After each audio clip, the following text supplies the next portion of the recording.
I thank our Secretary General for his statement.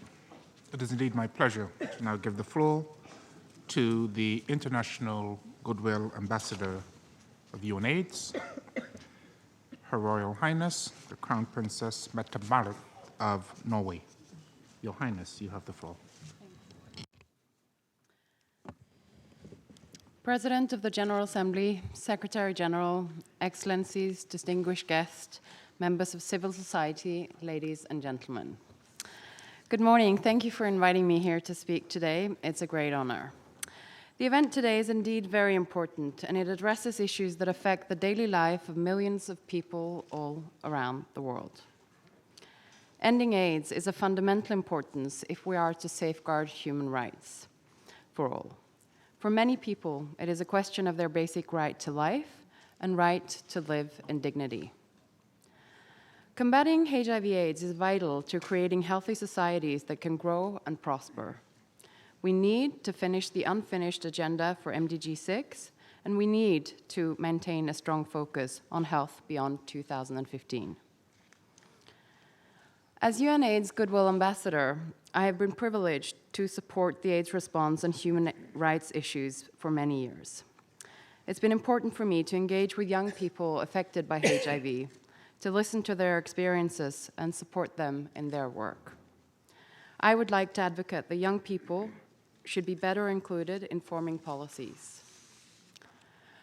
The world currently holds the largest generation of young people in history, as many of you know, with 1.8 billion adolescents and youth making up 1/4 of the world's population. In sub-Saharan Africa, more than 40% of the population is under 15 years old. Despite this, young people's health and needs remain largely ignored. While we can celebrate recent progress in the response to HIV, young people are being left behind. Every day, there are 2,100 new infections among young people between the ages of 15 and 24 around the world. In sub-Saharan Africa, only 36% of young men, and even more alarmingly, only 28% of young women are able to demonstrate comprehensive knowledge about HIV. While HIV mortality is decreasing in all other age groups, it remains the second biggest contributor to adolescent mortality globally. HIV testing and counseling is the critical entry point to the continuum of care for adolescents living with HIV, yet the majority are still unaware of their HIV status. In 9 of the world's highest prevalence countries, less than 20% of young boys and 30% of young girls have been tested and know their status. Various factors contribute to this situation. Stigma and moral and social judgments on the part of communities and service providers have a negative impact on young people, particularly young people living with HIV. Stigma and discrimination undermine our efforts in the response to AIDS. When managing the health and well-being of young people living with HIV, their sexual, reproductive, and other human rights must be a key focus. We should take a holistic approach to prevention and treatment and work to promote both simultaneously.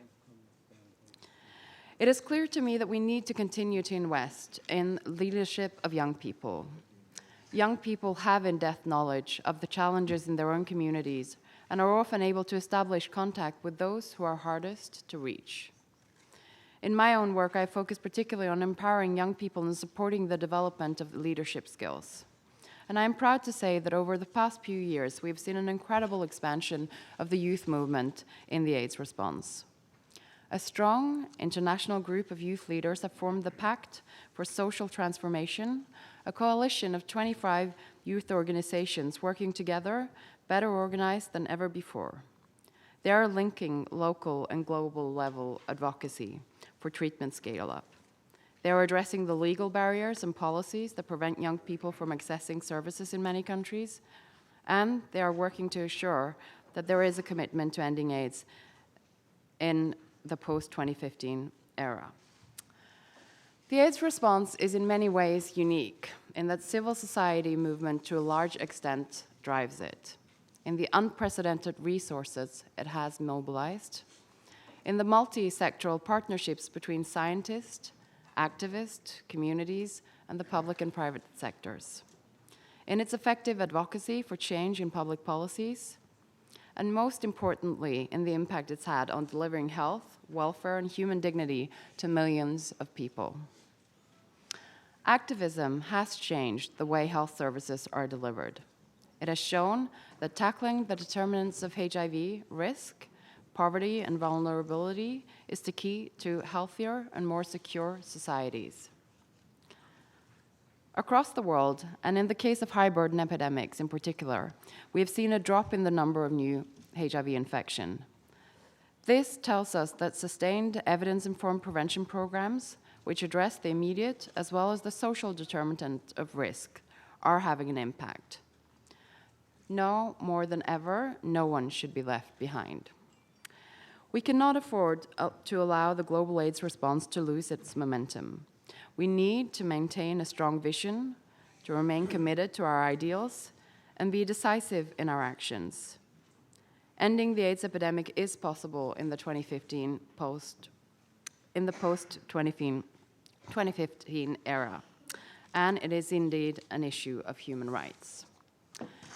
In closing, I would like to quote Eleanor Roosevelt, who once said, "Where, after all, do universal human rights begin?"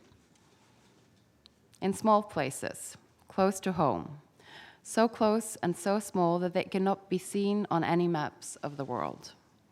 Yet they are the world of the individual person, the neighborhood he lives in, the school or college he attends, the factory, farm, or office where he works. Such are the places where every man, woman, and child seek equal justice, equal opportunity, equal dignity without discrimination. Unless those rights have meaning there, they have little meaning anywhere. Thank you.